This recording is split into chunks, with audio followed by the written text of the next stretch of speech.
welcome to the video. Today we are going to find out why the Sudanese civil war is so brutal and why it has brought so many foreign powers which are far away from Sudan into this war. What is so important about Sudan and when will the most brutal civil war in Africa finally end? So let's start. At first, Sudan may not seem like such an important country, but the current civil war in Sudan involves a lot of countries like Russia, UAE, Egypt, Libya, and many more. Sudan also sits at a very important choke point for global trade, which is the Red Sea. 10% of the global trade goes through here. Many countries want military bases here, and near Sudan, a lot of countries have their military bases because of this important global trade choke point. Besides having some oil, Sudan has a lot of gold, chrome, manganese, aluminium, cobalt, and many other rare earth elements. The current civil war in Sudan is happening between Rapid Support Forces or RSF and the Sudanese Armed Forces or SAF. The civil war in Sudan has been so brutal that in January of 2025, US declared that Sudan's paramilitary forces committed genocide. Although it is very difficult to assess the casualties and losses in this civil war, according to some estimates, more than 150,000 people have been killed and around 9 million people have been displaced. The leader of RSF is Hamidati and the leader of Sudanese armed forces is Abdel Fattah al-Burhan. To understand the current situation in Sudan, we have to move a little bit back in history. Before gaining independence in 1956, for around 60 years, Sudan was under an Anglo-Egyptian rule, although in reality, Britain ruled over Sudan. Sudan has never really been a stable country. Although Sudan was supposed to be a democracy, many times in Sudan's history, the military overthrew the government and started ruling the country. In 1989, this guy, Omar al-Bashir, overthrew the government in a military coup. For around 30 years in Sudan, from 1989 to 2019, this guy effectively ruled Sudan. After gaining power, Omar al-Bashir suspended political parties, introduced some Islamic laws, and became the de facto dictator of Sudan. In 1993, Omar appointed himself as the president, and he held all the executive and legislative powers. In the 1996 Sudanese general election, Omar was the only candidate legally allowed to run. In the 1990s, the Speaker of the Sudanese National Assembly invited Osama bin Laden to Sudan. In response to this, United States listed Sudan as a state sponsor of terror. The north part of Sudan was mainly dominated by Arabic-speaking Muslims, while the south part of Sudan had lots of non-Arabs. People from southern part of Sudan felt neglected by the central Sudanese government. Also, most of the oil resources of Sudan was mainly in the southern regions, where non-Arabs were the majority. This conflict between the people from North Sudan and people from South Sudan led to the Second Sudanese Civil War, which happened between 1983 and 2005. As a consequence of war, famine, and diseases caused by the war, around 2 million people died. South Sudan gained independence from North Sudan in 2011. As a result of Africa's longest running civil war, Sudan was divided into two countries. In the north, the country named Sudan emerged, and in the south, the country named South Sudan emerged. But this partition led to a big problem for Sudan because South Sudan got around 74% of oil resources of pre-partitioned Sudan. Oil was a major part of Sudanese economy, so after partition, Sudan's economy started struggling a lot. Inflation was high, food prices were very expensive, exports of Sudan dropped significantly, the government did not have enough money to properly administrate Sudan, the quality of life in Sudan decreased a lot. In 2018, after decades of mismanagement of Sudan at the hands of the dictator Omar al-Bashir, the people had enough and they revolted. Massive protests started happening after a government decision to triple the price of goods at a time when the country was suffering an acute shortage of foreign currency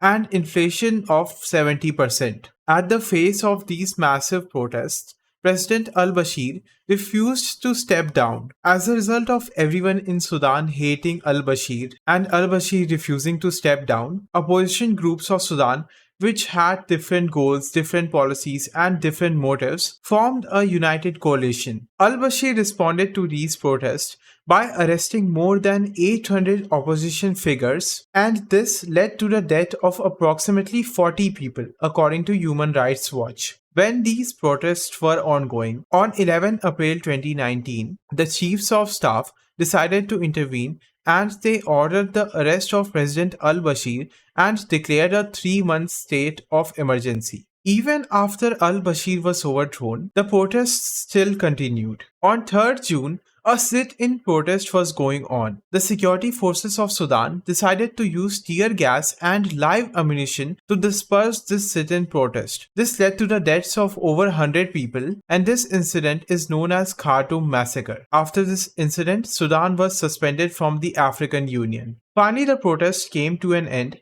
when an alliance of groups organizing the protest and the ruling military government signed the 2019 political agreement. According to this political agreement, a new joint military civilian sovereignty council of Sudan was the head of the state, a new chief justice was going to be elected, and a new prime minister was going to be sworn in. The former prime minister, Abdullah Hamdok, a 61-year-old economist, was sworn in as the leader of Sudan's transitional government. As things were finally starting to look good for Sudan, history repeated itself. In October 2021, the military general Abdel Fattah al-Burhan overthrew the civilian transitional government and declared a state of emergency. Burhan became the new dictator of Sudan, and Sudan was once again under military rule.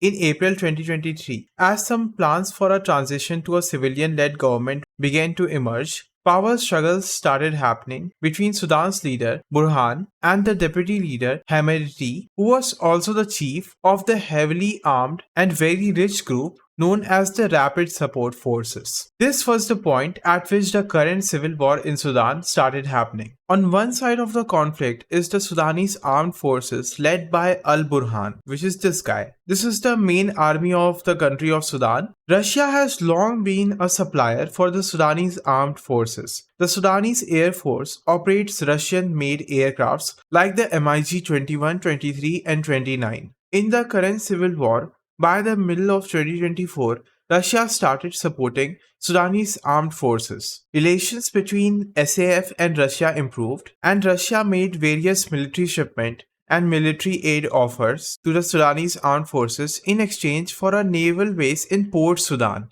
which is here. As I said earlier, this is a very important choke point in global trade, and Russia wants to establish a military base here. So Russia is mainly supporting Sudanese armed forces against RSF.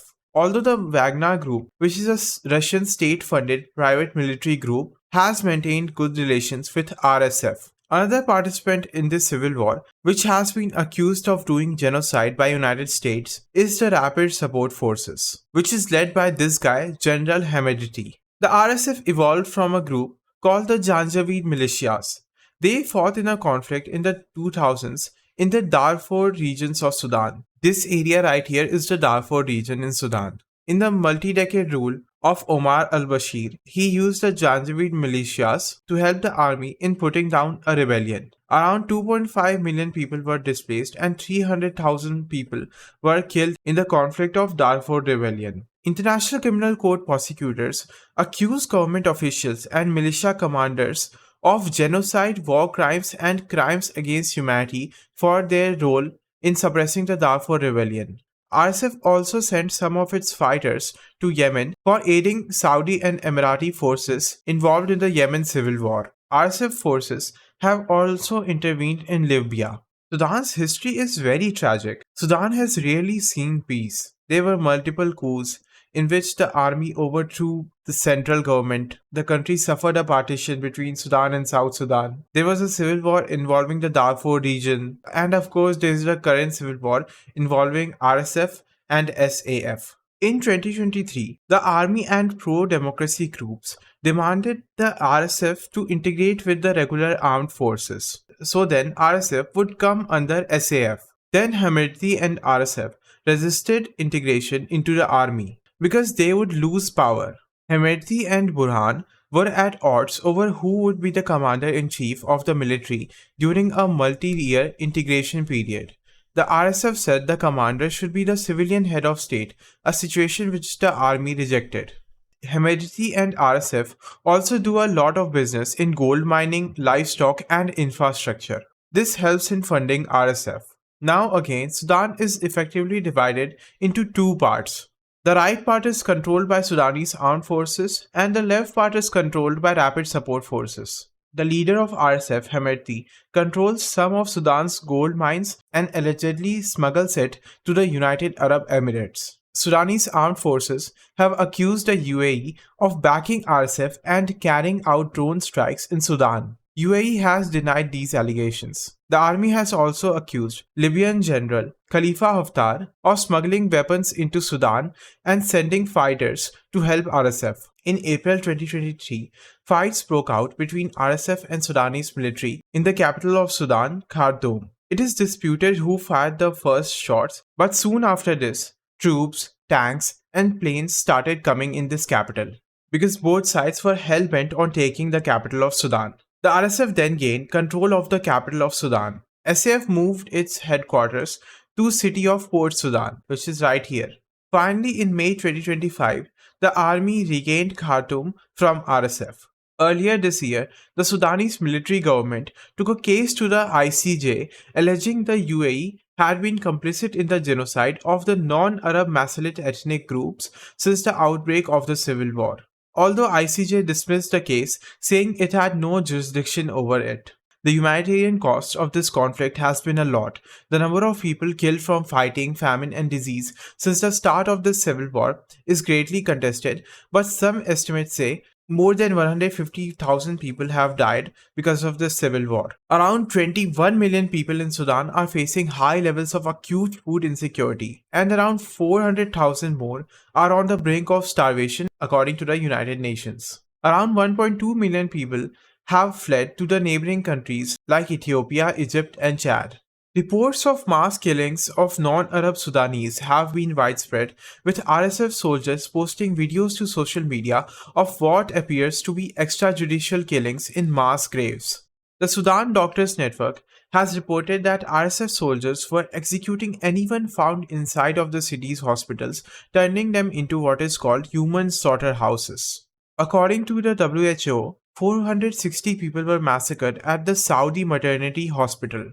Images verified by the Associated Press appeared to show dozens of people massacred by the RSF inside the hospital. So, what is being done to end this brutal conflict? Some have proposed that the fighting should stop and Sudan should undergo another partition. Countries should then recognize both governments and try to support civilians and send them aid in both parts of Sudan. Although this probably will not go well with both the groups because both RSF and SAF will not recognize the parts of Sudan controlled by the other side. There have been several rounds of peace talks in Saudi Arabia and Bahrain, but they have failed. In early November, RSF announced it had agreed to a humanitarian truce proposed by the US, UAE, Saudi Arabia, and Egypt. However, the Sudanese army said it would be wary of agreeing to a truce, accusing the RSF of not respecting previous ceasefires. The ICG think tank has called diplomatic efforts to end the war lackluster, while Amnesty International has labeled the world's response woefully inadequate. Humanitarian response has also been badly affected by Trump's decision to cut aid to Sudan. According to World Food Programme, an international organization within the United Nations that provides food assistance worldwide, more than 24 million people in the country are facing acute food insecurity. Groups like Amnesty International has demanded an arms embargo in Sudan. They have called for the United Nations Security Council to disrupt the flow of arms in Sudan, which will reduce civilian suffering. If you found this video informative, then make sure to hit the like button and subscribe to this channel for more videos like this. And thanks for watching.